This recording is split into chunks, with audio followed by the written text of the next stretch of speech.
All right, you guys. So yesterday I was on Facebook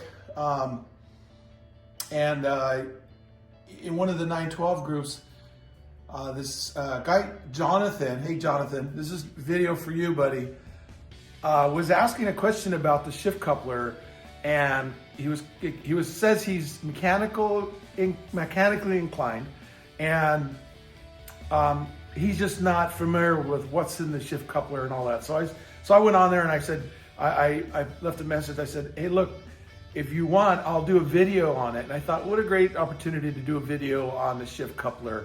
It's really simple. It's not a big deal to do. Regular hand tool stuff. I'm gonna do it the way I've been doing it for 20 something years. I don't need a special press. I don't need all this special wazoo stuff. A lot of you guys don't have all the wazoo stuff. I've barely got a vise on my bench. So that's why I thought this would be a cool video. I'm not gonna show cutting things on a lathe. I'm not gonna show fixtures to hold the coupler in it. It's pretty simple. But I wanted to explain the parts to you also. So here you go. So here's the early shifter. This is for Gary's car. We just rebuilt it. So you can see I had the shaft on there chrome plated, and it's CAD plate underneath, so it's all done. It's got really nice motion. The only plastic inside here, there's a plastic ring in here, which the ball on here sits, so it has a nice movement on there. And as you can see, it's quite got a nice movement on there. So anyhow, so that's the early shifter. The ball here is the same as a later shifter. I also got a later shifter to show you. This is a 915 shifter, started in 72. Same setup. It's got the same bushing that goes in there, pops on. Now these will deteriorate, and when they deteriorate, you get a lot of motion in there, movement, which gives you a loose feeling shift handle, right? So instead of sitting in the ball in there, the ball deteriorates. This here just moves inside of the other part it's supposed to sit in. So this is what happens. With no bushing in there, you get this. See that? You get this rotation. So what happens is when you're shifting, you hear that click, and that's a lot of play. So that's why you won't get some of your gears. And that's kind of what's happening, is this deteriorated, and now that's the motion you're getting. Okay, so that's also on the 915 or the 901 version. So this is what it's supposed to fit like. If it's right over there like that, and you can see you get no motion. So if this one's worn out, you'll get play there. That's the first place you'll get it. The second part of this program is this, and I'll show you this stuff installed. This is the guide tube for the shift rod. This is not the correct shift rod. I don't have an extra shift rod. I wish I did. Anyhow, this will sit in there, and this one gets deteriorated, and this also moves around like this. See, so you'll get that motion. So anytime you hear metallic sounds in there, the bushing is worn out, okay? So what happens here is you open the shifter up, and this is all deteriorated to that point to where there's nothing in there. And this is the coupling for it. Now, there's two versions of this. This one here is a lot harder to put in. This one here is a lot easier to put in. So you simply just pop it in there like this, like that, and that's all it is to it.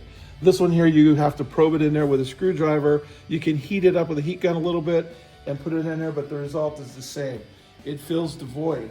So when you put this over the the shaft that goes from front to back, it will now be, so there's no motion in there. Very little. This is not the correct size, by the way, but there's no motion in there when you're shifting. So this fits tight.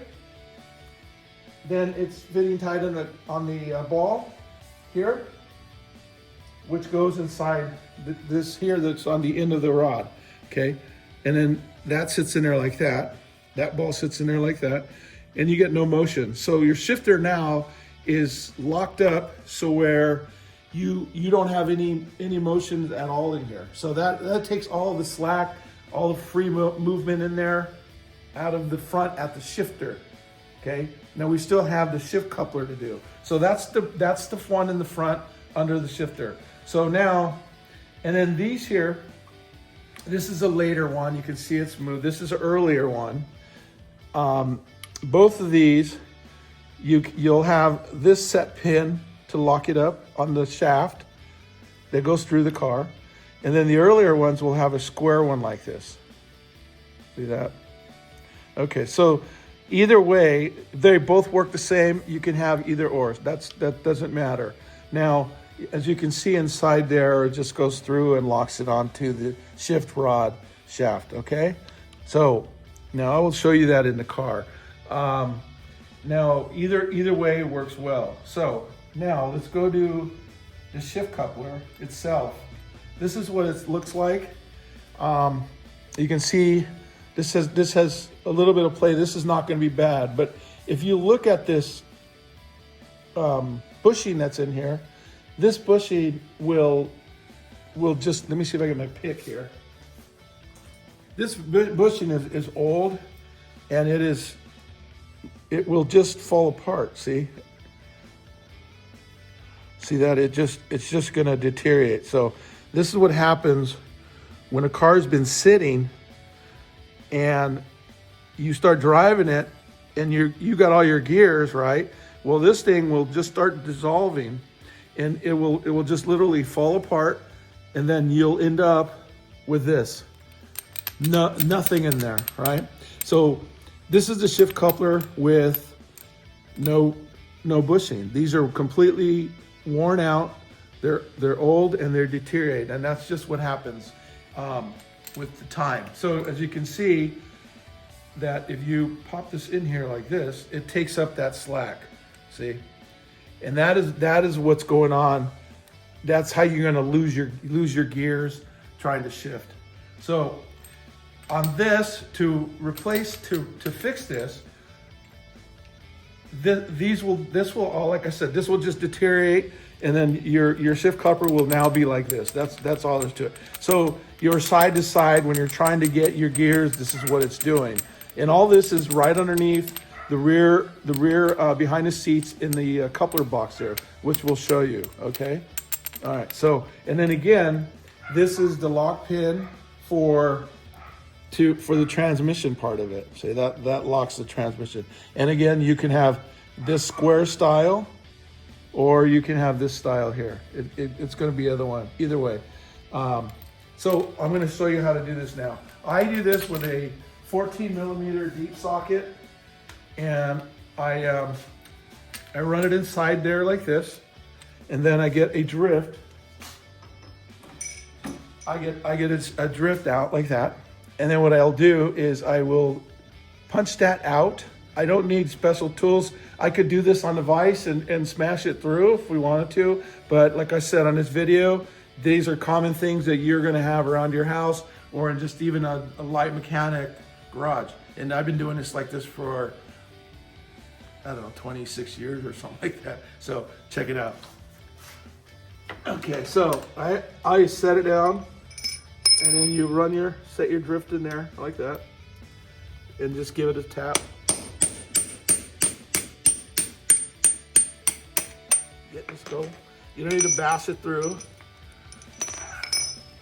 And that one fell through. Okay, so now it's all apart. There's all your pieces there, right? So now what we do is you get these.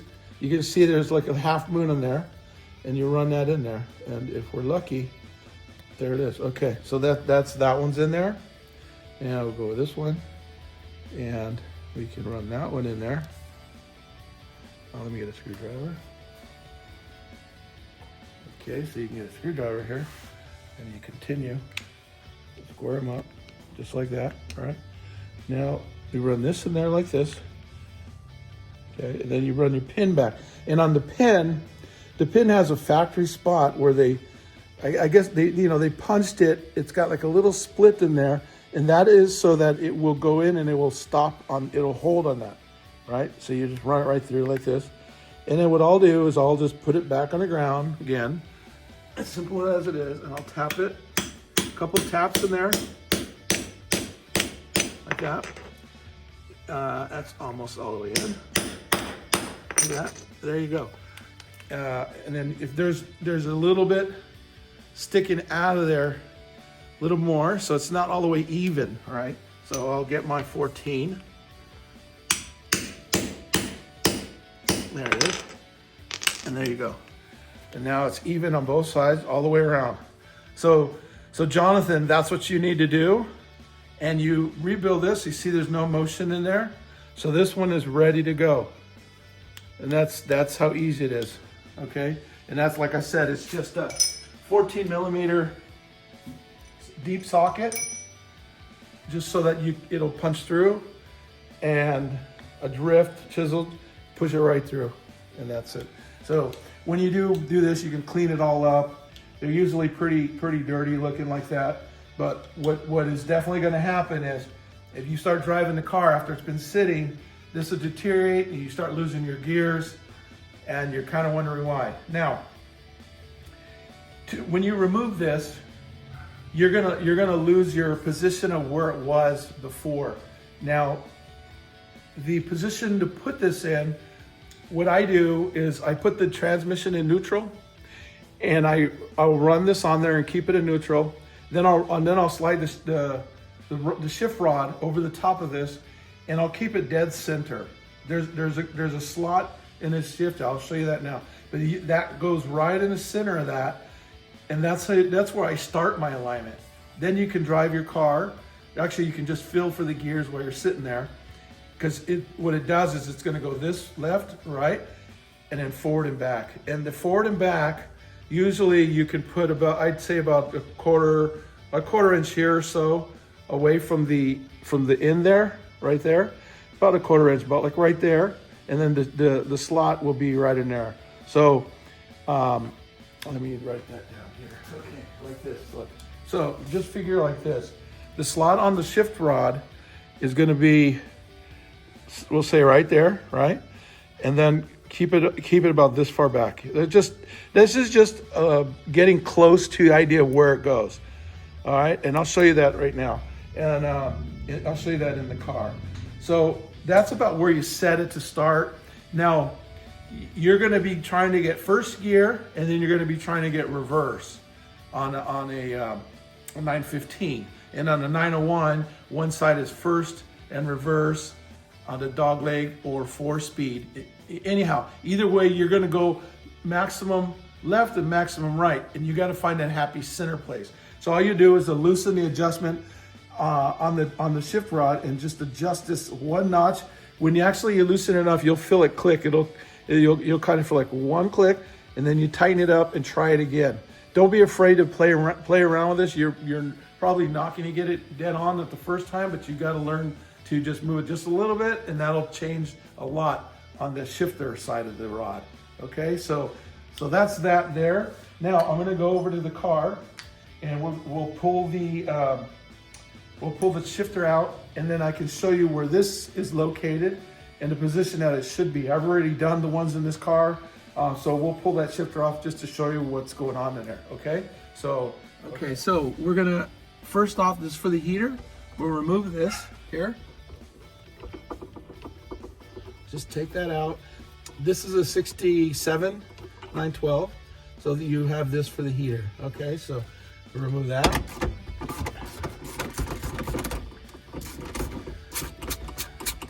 Take this one off,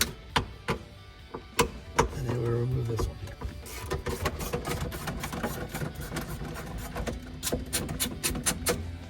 Okay, there we go. This one here. And I normally, when I do put any bolts back in the body, I normally put this gold copper paste on everything. I just like to, just because it's the jack wants to come outside. And then go ahead and take these 10 millimeters out right here. Okay. Okay, now we can see what we got going on here. All right.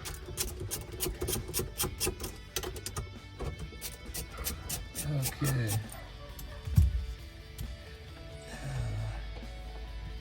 Okay, there. Okay, now we're gonna pop this off, and the heater will stay down there.